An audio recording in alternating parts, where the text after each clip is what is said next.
जी स्वामी जी। आप मिथिलेश भैया जो बात कर रहे थे वो बात शुरू रखिए मिथिलेश भैया और को रिकॉर्डिंग भी चालू कीजिए। उनसे नींद आ गई थी और ध्यान ऐसा लगा कि उनको नींद आ गई, इसलिए उस निद्रा पे बात हो रही थी, डीप स्लीप के ऊपर बात हो किसके? रही थी।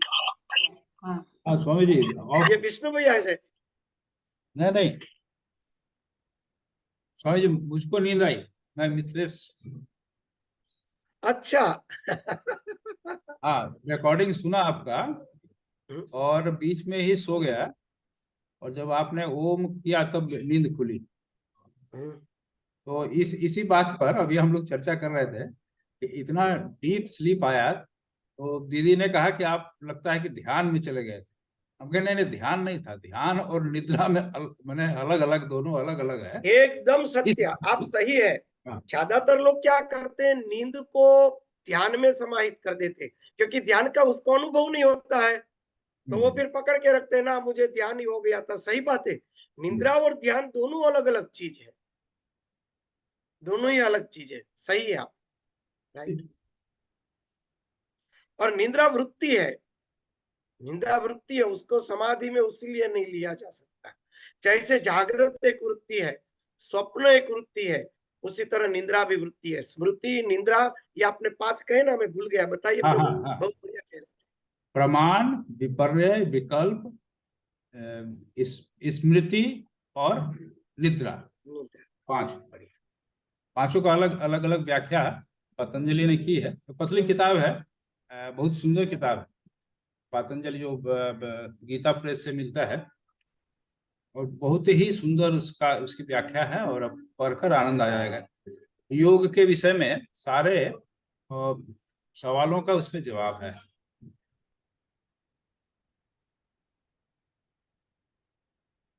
ठीक है स्वामी, आगे कहा जाए।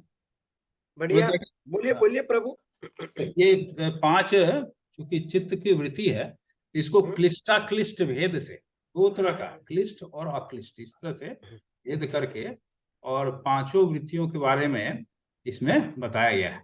जैसे प्रमा, लेकिन ये बहुत लंबा हो जाएगा स्वामी जी, अभी इसको फिर कभी बाद में। अभी आप जो कल के बाद का जो करना है वो अभी शुरू कराएं, अभी बहुत ज्यादा समय व्यर्थ हो जाएगा। समय व्यर्थ है ही नहीं, सब सत्संगी है। आप भी इतना बढ़िया समझा रहे हो। कोई दिक्कत नहीं, आप समझाइए, आनंद आएगा। वो खाली एक चीज मेरे को जानना है स्वामी जी, स्मृति जो बताया, स्मृति भी वृत्ति है क्या? स्मृति किस भी अर्थ वृत्ति में? है।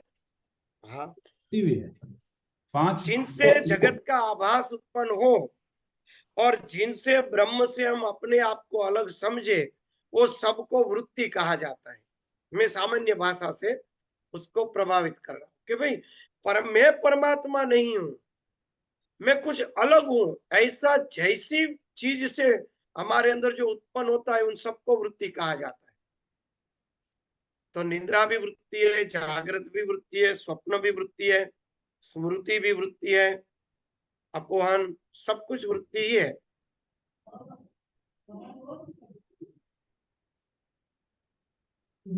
बराबर है ना भैया? जी समझिए, यही पांच तो है। हाँ, यह प्रमाण, विकल्प, विपर्य, निद्रा, स्मृति, चार है। चारों की व्याख्या अलग अलग है। तो ये पुस्तक से हम लोग किसी दिन करेंगे, है ना, आज नहीं करते। चलो कोई दिक्कत नहीं, मंत्र जाप हो गए हैं। नहीं स्वामी जी। हाँ, तो रिकॉर्डिंग स्टॉप करना है। दिक्कत नहीं स्वामी जी, आज मंत्र जाप भी रिकॉर्ड हो जाएंगे। कोई नहीं। हे परमात्मा, अभी जो, हे परमात्मा, अभी जो प्रलयात्मक विपत्ति आई है, उनमें सभी जीवों को धैर्य, समता और शांति प्रदान कीजिए तथा शारीरिक और मानसिक स्वस्थता प्रदान कीजिए। इसी भाव से हम सब लोग जप कर रहे हैं। ओम त्र्यंबकम यजामहे सुगंधिम पुष्टिवर्धनम उर्वारुकमिव बंधनान् मृत्युर्मोक्षमहामृतात्। ओम त्र्यंबकम यजामहे सुगंधिम पुष्टिवर्धनम उर्वारुकमिव बंधनान् मृत्युर्मोक्षमहामृतात्।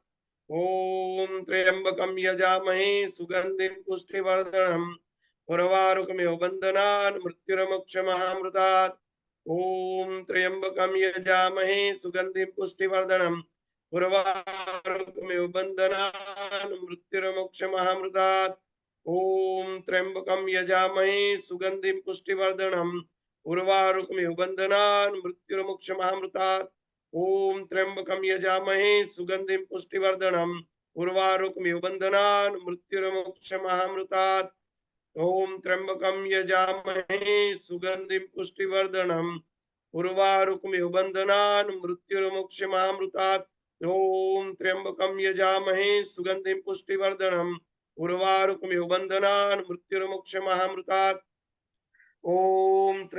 यजामहे सुगंधिम पुष्टिवर्धनम उर्वारुकमिव बन्धनान् मृत्युर्मोक्षमामृतात्। ओम त्र्यंबकम यजामहे सुगंधिम पुष्टिवर्धनम उर्वारुकमिव बन्धनान् मृत्युर्मोक्षमामृतात्। ओम त्र्यंबकम यजामहे सुगंधिम पुष्टिवर्धनम उर्वारुकमिव बन्धनान् मृत्युर्मोक्षमामृतात्। ओम त्र्यंबकम यजामहे सुगंधिम पुष्टिवर्धनम उर्वारुकमिव बन्धनान् मृत्युर्मोक्षमामृतात्। ओम त्र्यंबकम यजामहे सुगंधिम पुष्टिवर्धनम उर्वारुकमिव बन्धनान् मृत्युर्मोक्षमामृतात्। ओम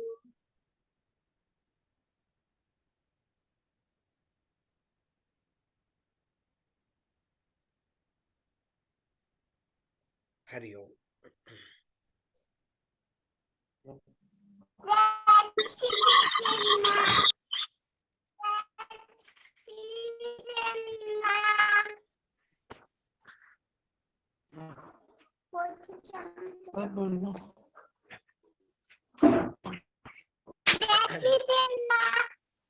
जय श्री कृष्ण बेटा,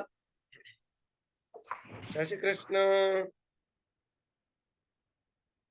चलो बस बेटा वो कथा करेंगे ना, कथा।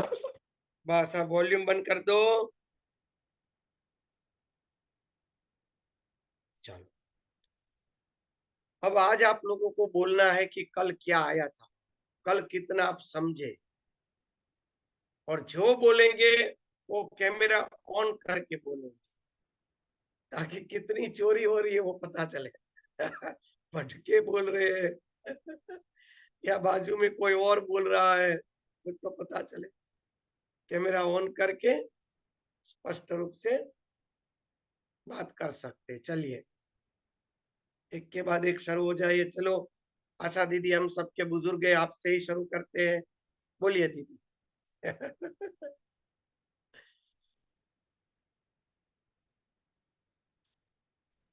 प्रणाम स्वामी जी। प्रणाम। जितना भी याद है बोलिए। कल आपने मानस के बारे में, टावर का कुछ तो प्रॉब्लम लग मानस रहा है। का मतलब है कि जो हमारा शरीर है, जो प्राण, उसमें नहीं आ रही है क्या? आवाज नहीं आ रही बहुत है? टुकड़े पड़ रहे हैं, बहुत टुकड़े पड़ रहे हैं आवाज के।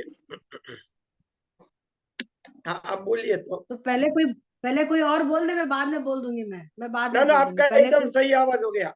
आप बोलिए। चलो एकदम सही आवाज बराबर यहाँ से। नहीं, मैं बोल रही हूँ, कल आपने मानस यज्ञ के बारे में बताया था बढ़िया। कि हमारा जो शरीर है ये प्राण से चलता है। ये अगर प्राण न रहे तो ये कोई किसी काम का नहीं है हमारा शरीर। बराबर। तो हमको इसी को कंट्रोल में करने, जो हमारा जो मन है, मन में जो हमारी जो संवेदनाएं उठती है, जो कल्पनाएं उठती है, उसकी हमें आहुति देना है शरीर में, प्राण में। प्राण में।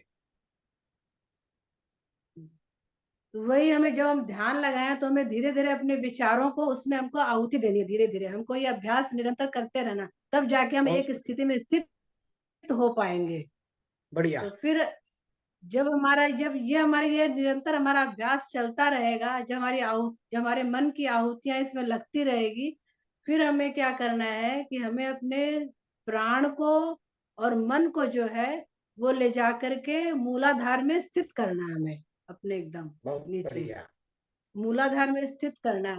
माने इसका भी हमें निरंतर करते करते हमको एक अभ्यास निरंतर करते करते हम एक स्थिति में स्थित हो पाएंगे, इसमें भी हम तब वहां जाके हमें एक करंट का सा अनुभव होगा, हमारे धीरे धीरे हमारी जो वहां से जो ऊर्जा है वो धीरे धीरे हमारी ऊपर की तरफ आएगी।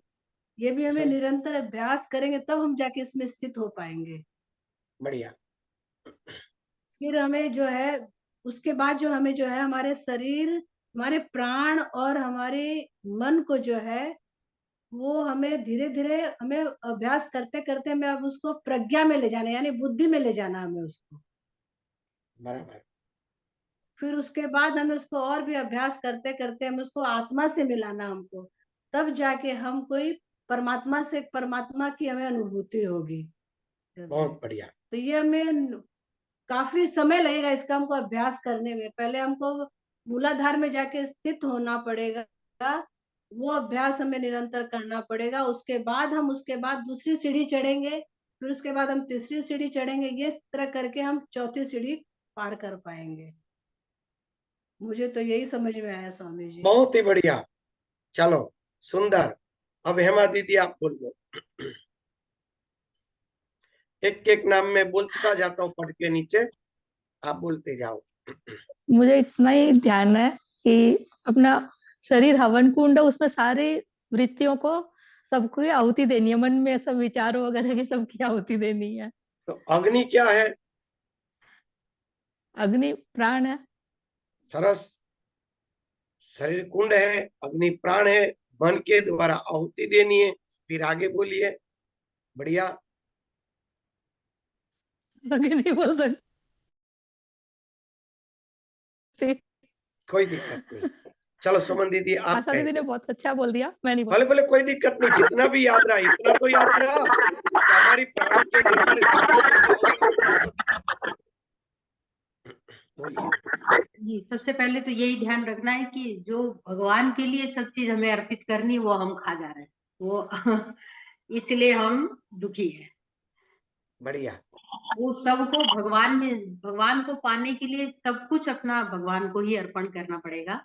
इसलिए अपना प्राण, मन, विचार सबको इकट्ठा करके, जैसे सबके ममता ताग बटोरी वाली बात है, उसी तरह से भगवान में समाहित कर देने के लिए अपने प्राण रूपी अग्नि में, शरीर रूपी यज्ञ कुंड में जितनी अपनी जो भी भावनाएं आ रही हैं उन सभी की आहुति देते जाना है। एक जगह आहुति देते जाएंगे तब वो प्रज्वलित होगी अग्नि, और जो उससे जो तेज निकलेगा उस तेज को मूलाधार पे स्थित कर देना है। और बढ़िया। करते करते धीरे धीरे धीरे धीरे वो अग्नि ऊपर उठेगी। जो जो हम उसमें फिर इस प्रकार से एकनिष्ठ होकर आहुतियां देते जाएंगे और अग्नि जब प्रचंड होती जाएगी तो वो ऊपर बढ़ेगी। उस तरह से होगा। तो यहाँ मेरा एक प्रश्न भी है स्वामी जी की, जैसे पहले मूलाधार में स्थित करना है, तो जब प्राण भी हमारे चंचल हैं तो क्या वो भी अलग अलग जगह पे भटकते हैं, प्राण भी शरीर के अंदर?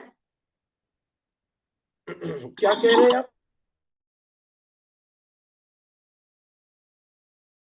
है तो प्राण भी चंचल होते होंगे। हाँ। और वो जो शरीर में जगह जगह भटकते होंगे, कभी लगता होगा यहाँ ध्यान हो रहा है, कभी यहाँ ध्यान हो रहा है, जबकि पहले आपने विचारों को दबा दिया, अपने विचारों को दबा दिया तो उसकी विकृति ये आई कि आपके अंदर संवेदनाएं उत्पन्न हुई।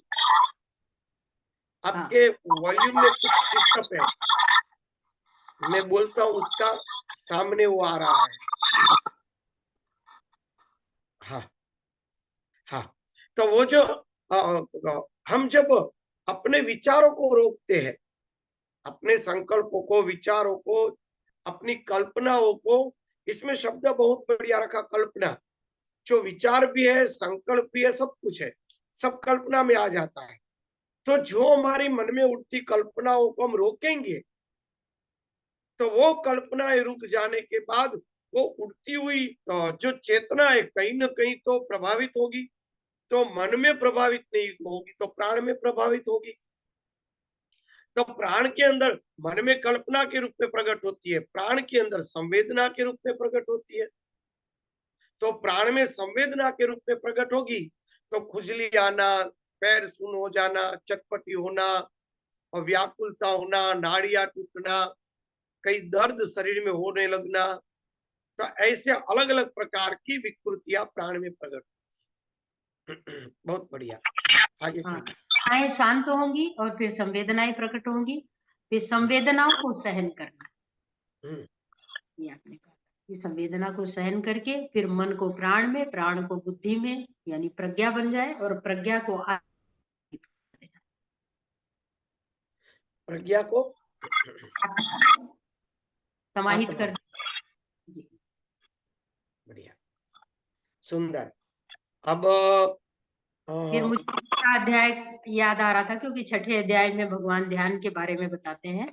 तो इसमें ये श्लोक है कि वश में किए हुए मन वाला योगी इस प्रकार आत्मा को निरंतर मुझ परमेश्वर के स्वरूप में लगाता हुआ मुझ में रहने वाली परमानंद की पराकाष्ठा रूप शांति को प्राप्त होता है। बढ़िया। अब विमला जी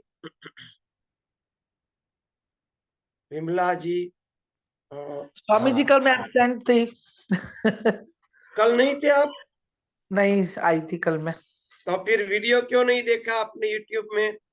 देखा तो है मैंने। तो फिर आने के बराबर ही हो गया। चलिए कैमरा खोलिए। कैमरा खोलिए, मैं तो आ रहा हूँ। जो भी बोलेंगे कैमरा खोल के बोलेंगे आप। तो चलो, कल आपने 70 नंबर का जो भी यूट्यूब में देखा सत्संग, उसका सार कह दीजिए, उसमें प्रैक्टिकल सब बताया ही है। बोलिए।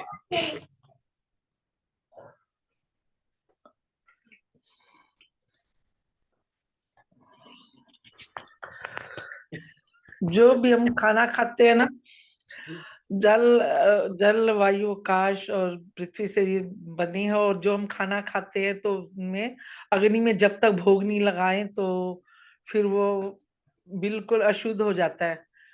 और जब तक अपन भोग लगा के खाएंगे अग्नि में तो वो शुद्ध हो जाता है। और मुझे आप भोग गलत लगाए बिना करवाए वैसे थे, ही अब हम ऐसा खाते। लगता है। हाँ जी, ना कुछ कल मैंने नहीं, थोड़ा सा रिकॉर्डिंग में थोड़ा नहीं, पूरी बात ही कुछ अलग है, आप कुछ अलग बात करें, कोई दिक्कत नहीं माँ। चलो, दूसरा नाम है मंजूषा जी। तो आप पूरी की पूरी 70 नंबर की खास सुन लीजिएगा, उसमें मैंने ध्यान करवाया है, प्रैक्टिकल करवाया है। 69 और हाँ 70 दोनों। कैमरा खोल तो। मंजूषा जी, हाँ, स्वामी जी बोल रहे हैं। बोलो बोलो। कैमरा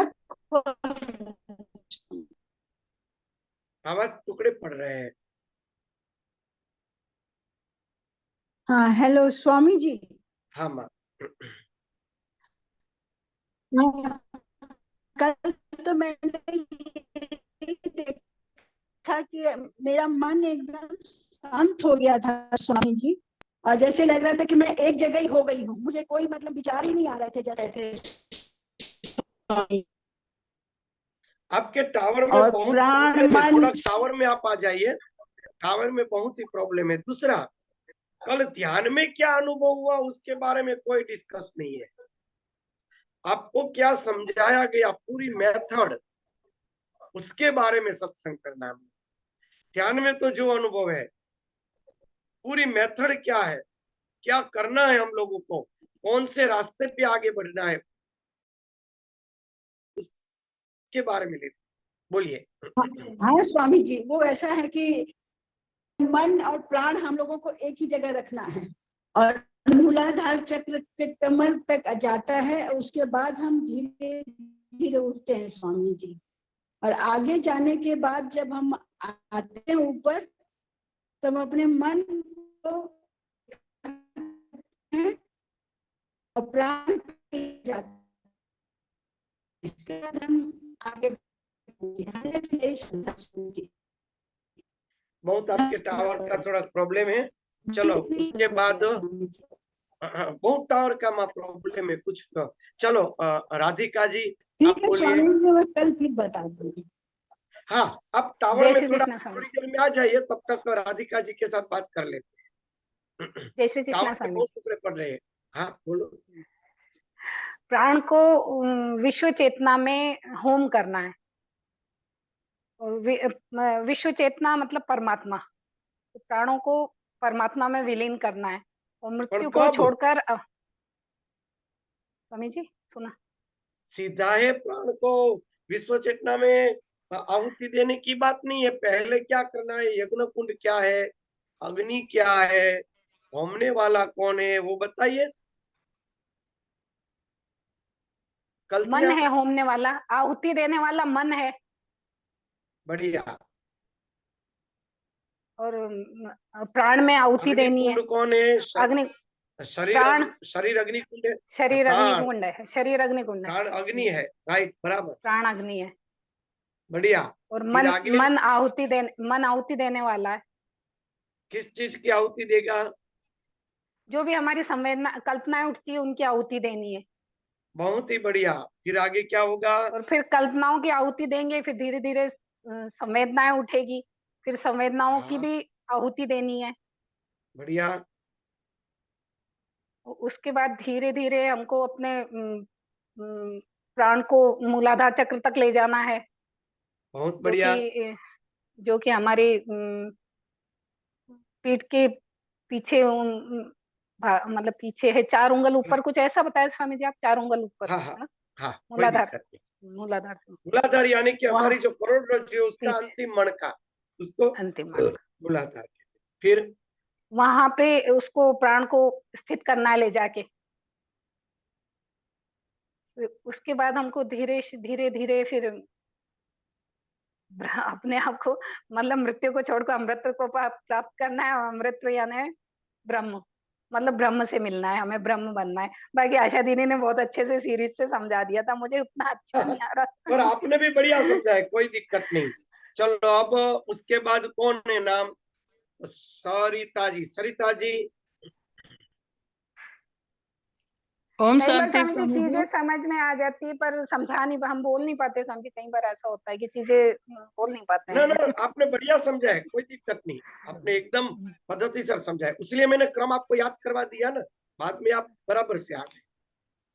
बोलिए सरिता जी। ओम शांति स्वामी जी। स्वामी जी ओम कल मैं शांति। क्लास में थी नहीं स्वामी जी। ओके, कोई दिक्कत नहीं। आपने वो वीडियो देखा था यूट्यूब अपना? नहीं नहीं स्वामी जी, नहीं देखा। कोई दिक्कत नहीं। चलो संतोष जी भी कल नहीं थे, और अगर उन्होंने देख लिया हो तो बोलने की इजाजत है। हरे कृष्णा स्वामी जी, हरे कृष्णा। हरे कृष्णा माँ। हाँ, वीडियो सुना था, सुबह ध्यान भी करा था। बढ़िया। वही तो मन में जो भी वित्तियां उड़ती है, संकल्प उड़ते हैं, उनको सबको वहां से हटा के और हवन कुंड में डालना है। उनको मतलब जो नई नई वित्तियां उठती हैं उन सबको उसमें उनको हवन कर देना, सब अग्नि में। कौन सी अग्नि? अग्नि जो अपने ये प्राण। प्राण, प्राण अग्नि प्राण में। रूपी अग्नि के अंदर हमारी कल्पना रूपी आहुति दे देनी है। हाँ, आहुति दे देनी है। फिर धीरे धीरे उसको प्राण को नीचे मूलाधार में ले जाना है, वहां ले जाके स्थिर करना है प्राण को। फिर वहां उसको प्राण को और दृष्टा को दोनों को एक वहां अपने में देखना है, वहां पे। वाह, बराबर। उस अपने में देखना है। बस ऐसा महसूस किया है मैंने, जैसे ध्यान करा ना तो थोड़ा सा ऐसा ही महसूस हुआ, जैसे प्राण को लेके गए नीचे मूलाधार में, तो ऊपर से तो कुछ आवाज जो आती है, जो पहले ऊपर से आती है, फिर जैसे मूलाधार में प्राण चले गए ना, फिर आवाज फिर वो मूलाधार से आ रही है, ये महसूस किया। क्योंकि प्राण वहां पर है तो झप आदि हाँ जो भी करते हैं वहीं से उठता है। हाँ, वहां से उल्टी वापस आवाज वहां से आ रही है। बढ़िया। अब वो ये इंदिरा जी कल थे। इंदिरा जी,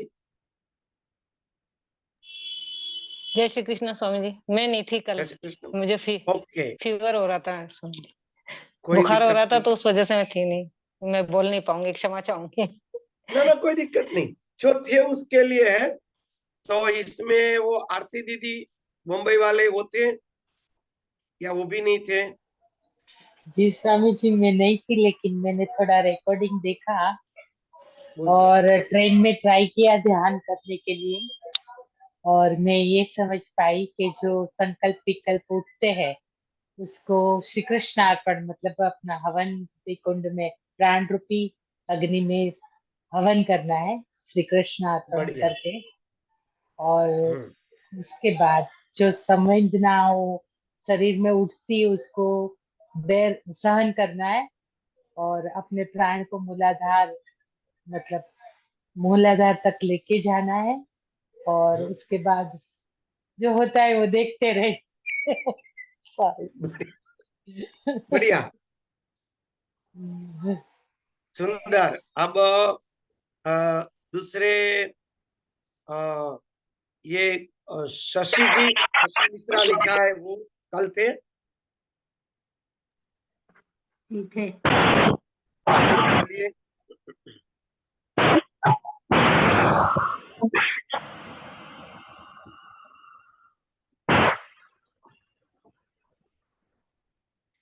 बोलिए।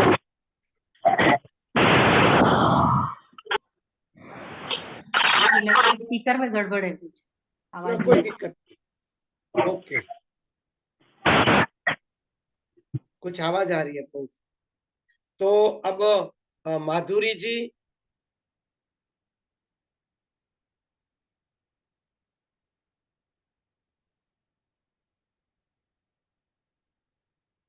ओके, हमारे विष्णु भैया,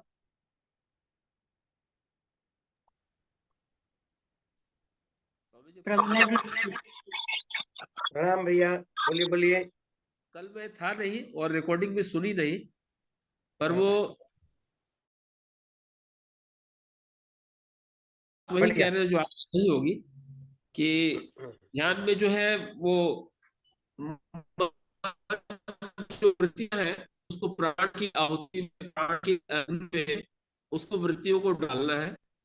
तो वृत्तियां में से जो भी कल्पना विकल्पना है वो पर उठेंगी, उसको देखना है, फिर प्राण को मूलाधार में स्थित करना है, वहां पे महसूस करना है जो भी वृत्तियां उठना धीरे धीरे बंद हो जाएगी, और भगवान का स्मरण करना है, ऐसा समझ में आया। बहुत बढ़िया। चलो, और कोई बाकी रह गया है? कदाचित नाम में मैं भूल गया हूँ।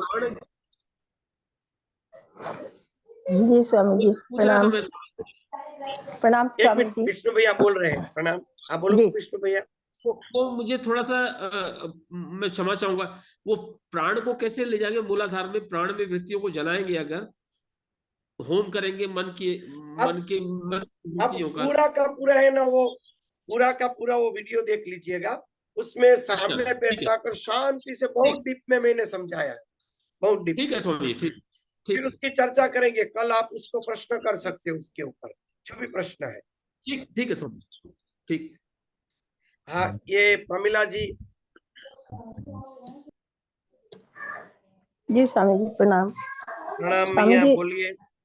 हमको जो समझ में आया, ये से हमारा शरीर यज्ञ कुंड नहीं, हमारा शरीर यज्ञ कुंड है, और प्राण अग्नि है, प्राण अग्नि है, और मन में जो विचार उठते हैं, जो वृत्तियां उठती हैं, उसको हमें मन के द्वारा और प्राण में उसकी आहुति देनी है, यज्ञ में। और फिर उसको सारे विचार जब उसमें हवन कर देंगे तो संवेदना उठती है, वो थोड़ी देर में जब शांत हो जाएगी तो हमें प्राण को बुद्धि में ले जाना है, और बुद्धि से हमको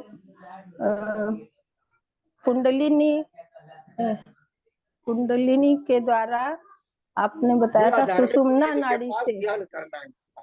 बराबर जी, सुषुम्ना नाड़ी से मूलाधार में स्थित होकर प्रज्ञा वाली स्थिति आपने बताया था कि जब सब में हम मतलब हम सब अपने को भी सब में देखें, और सबको वाह। अपने में देखे, ये स्थिति हो जाए जब हमारी, तो उस बुद्धि को आत्मा से मिला देना, आत्मा में बढ़िया। परमात्मा से मिला देना है।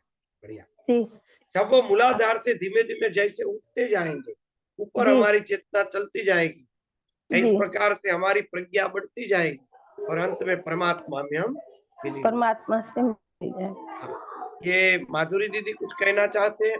आपका ऑडियो बराबर हो गया? स्वामी जी जय श्री कृष्ण। जय श्री कृष्ण माँ।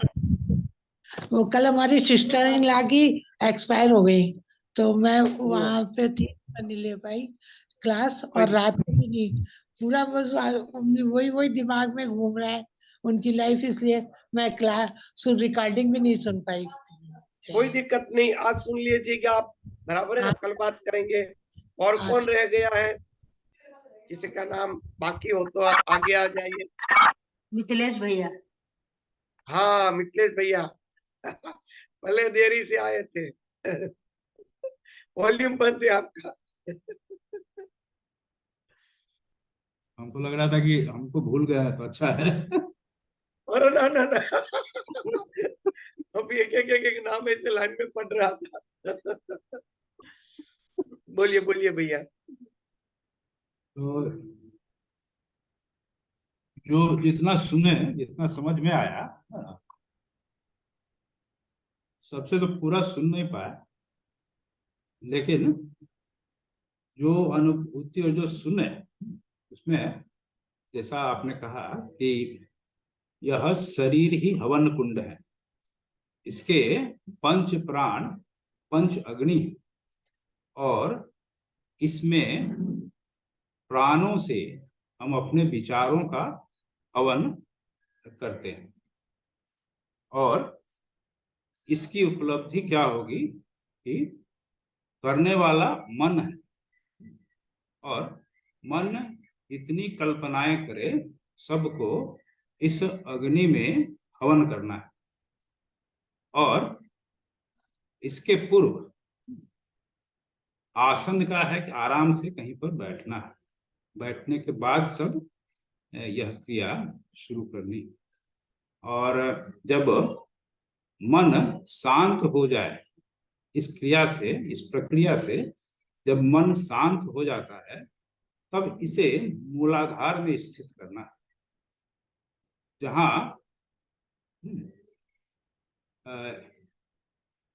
वहां पर कुछ समझ में नहीं आया, लेकिन मूलाधार से सुषुम्ना नाड़ी जागृत होगी और प्रज्ञा उपस्थित होगी। यह प्रज्ञा इस जीव को शिव बनाती है। हाँ, क्योंकि मूलाधार से ऊपर चढ़ती है ना चेतना, बाद में जीवत्व ही शिवत्व में परिणत होता है जब वो सहस्त्रार में पहुंचता है। बराबर है। और जीव जो है शिव में परिणत होता है, और जो ऊर्जा इसकी है वह भगवती है। आपने उनका नाम कहा ना, क्या नाम कहा था, वो माहेश्वरी, वो माहेश्वरी। तो यह माहेश्वरी शिव के साथ अपना जो विलास करती है। यह शिव, हम ही लोग, हम लोगों का जो आत्म तत्व में हमारी स्थिति होती है, और फिर सब को हम अपने में देखते हैं और अपने को सब में देखते हैं। इस तरह आपने, मुझे जहाँ तक याद है, और बस इसके आगे नहीं। बहुत ही बढ़िया आप तो विद्वान है, आपसे हम क्या बुलवाए, इसलिए हम शर्मा रहे थे आप किस बातें सुनकर बहुत ही बढ़िया। चलो सुंदर, कौन से मंत्र तक हम लोग आए थे? स्वामी जी ये पूरी जीव से ब्रह्म की यात्रा हो गई। हाँ, इसलिए यज्ञ कहा जाता है। यज्ञ का अर्थ है मानस यज्ञ। सत्कर्म। हाँ, मानस यज्ञ। यज्ञ उसीलिए उसको कहा कि ये महान सत्कर्म है, इनसे बड़ा सत्कर्म कोई नहीं, इनसे बड़ा सत्कर्म कोई नहीं। सर्वश्रेष्ठ सत्कर्म जो है, ये वॉल्यूम क्यों खुल जाता है? आज कुछ गड़बड़ है आपके वॉल्यूम में। जो ये मानस यज्ञ उसीलिए कहा जाता है क्योंकि यज्ञ का अर्थ होता है सत्कर्म, और सर्वश्रेष्ठ सत्कर्म कौन सा है? दुष्कर्म को जलाया जाए उसको कहते हैं सत्कर्म। यज्ञ में जलने की प्रक्रिया है, पाप जलते हैं, दुष्कर्म जलते हैं, दुष्वृत्तियां जलती है, तो उसको यज्ञ कहा जाता है, श्रेष्ठ यज्ञ। तो ये जो है सर्वश्रेष्ठ यज्ञ है क्योंकि हमारी कल्पना जो है वो ही दुष्ट है और वही पूरे के पूरे संसार को प्रकट करने वाली है। वहीं से एक सब भांग जोड़ जो कुछ है वो सब कुछ वहीं से प्रकट होगी। सब परेशानियां उस कल्पना से ही उठती है। उस कल्पना को ही प्राण रूपी अग्नि में होमा जाए, इनसे श्रेष्ठ यज्ञ कौन सा होगा? और प्राण को परमात्मा में विलीन कर दिया जाए, उनसे श्रेष्ठ यज्ञ कौन सा हो सकता है? प्राण को बुद्धि में यानी कि प्रज्ञा में, यानी कि मैं व्यक्ति हूं, उस व्यक्ति का व्यक्तित्व का हवन कर देना है। मैं एक विशाल चेतना हूं उसमें, यानी कि प्राण का होम बुद्धि में हुआ ना, दिया ने प्रज्ञा, प्रज्ञा में मैं एक व्यक्ति नहीं हूं, मैं तो एक विशाल चेतना हूं। ये भी एक यज्ञ है। इस भावना को प्राप्त करना, उस भावना को प्राप्त करने के लिए आपको अपने व्यक्तित्व का नाश करना पड़ेगा, होम करना पड़ेगा। पशु बलि जिसको कहते हैं ना, हम पशुत्व की बलि, हमारा पशुत्व समर्पित कर देना पड़ेगा, हमारा व्यक्तित्व समर्पित करना पड़ेगा, तब एक विशाल चेतना बन जाएगी जो है प्रज्ञा। बाद में वो बुद्धि परमात्मा में विलीन हो जाएगी। फिर वो भाव भी नहीं रहेगा कि हम ब्रह्मास्मि, वो भाव से भी परे, क्योंकि मैं और ब्रह्म अभी दो है, इसीलिए बोल रहे हैं कि मैं ब्रह्म हूं।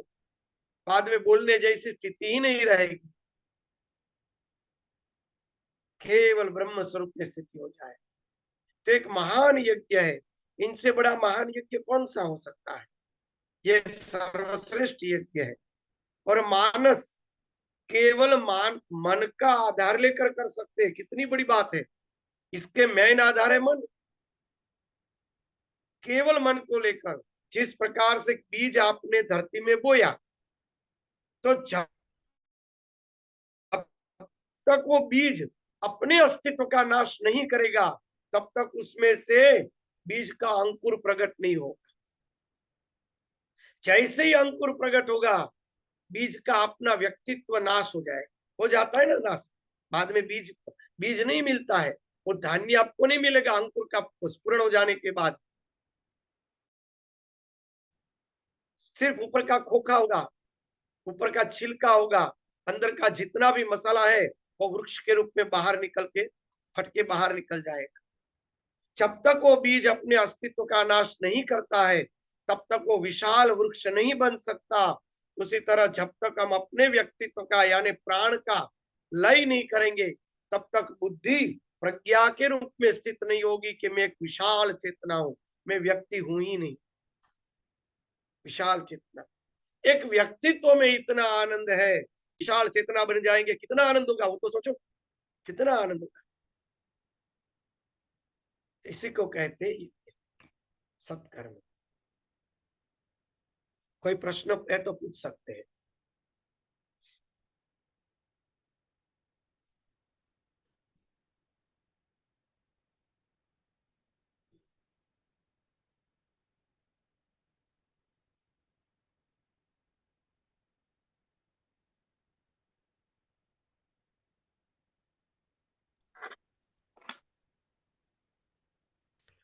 आगे कहते हैं, हाँ, आपने कहा था मेरा आत्म स्वरूप ही शिव है और प्रज्ञा ही शक्ति स्वरूपा पार्वती है। तो फिर वो साथ में हो जाएंगे, दोनों साथ हो जाएंगे तो फिर काम होगा।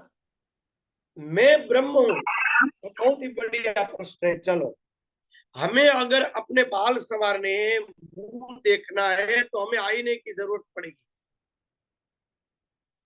बिना आईने के हम अपने स्वरूप को नहीं, हम अपने स्वरूप के लिए आईना रखते हैं। इसलिए उसी तरह से भगवान अपने स्वरूप को देखने के लिए प्रज्ञा को रखा है। वही महेश्वरी है, वही अनादि प्रकृति है जो भगवान के स्वरूप को प्रकट करती है, और वही अनेक रूप में विभाजित हो जाती है। जैसे आईना टूट जाए और छोटे छोटे टुकड़े हो जाए तो हर टुकड़े के अंदर हमारा प्रतिबिंब दिखेगा, अनेक प्रतिबिंब हमारे हो जाएंगे। उसी तरह उस प्रकृति जब अनंत रूप धारण कर लेती है तो प्रकृति अनंत रूप में हर बुद्धि के अंदर आत्मा का प्रतिबिंब जीव के रूप में प्रभावित होता है। तो प्रज्ञा है, वो बुद्धि है। वो बुद्धि कौन है? माँ भगवती। श्रद्धा विश्वास रूपिणी याभ्याम पश्यन्ति, वो जो तुलसीदास जी ने बहुत बढ़िया श्लोक कहा है, मैं भूल गया, कि भगवती है वो बुद्धि है। माँ पार्वती को बुद्धि कहा गया है। माँ पार्वती है ना, बुद्धि है, प्रज्ञा है, शक्ति है, वो प्रज्ञा है। जो प्रज्ञा आभासित करती है जगत, वो भगवती है।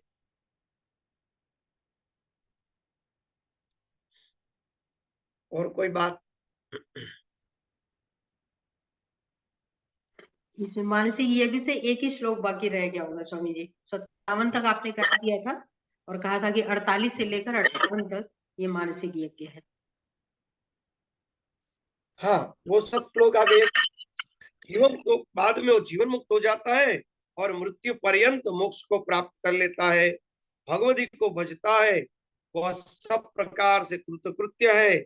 इसलिए गुरु के वचनों के अनुसार संपूर्ण प्रयत्न के साथ भुवनेश्वरी भगवती का ही ध्यान कर, उनके चरित्र का श्रवण और उन्हीं के चरित्र का मनन करना चाहिए। इस प्रकार किया हुआ यज्ञ मोक्षप्रद है, उसमें कोई संदेह नहीं। इसके अतिरिक्त यज्ञ अन्य जो सकाम यज्ञ है वो विनाशमुखी है। देखा, विनाशमुखी कहा। विनाशमुखी कैसे? मनुष्य विद्वान यह वेद शास्त्र अनुशासन बताते हैं कि स्वर्ग की इच्छा वाले को विधि पूर्वक अग्निष्ट यज्ञ करना चाहिए। मेरी समझ से पुण्य क्षीण हो जाने पर पुनः वह मृत्यु लोक में आ जाता है। अतः अक्षय फल देने वाला केवल ये ध्यान यानी कि मानस यज्ञ ही है।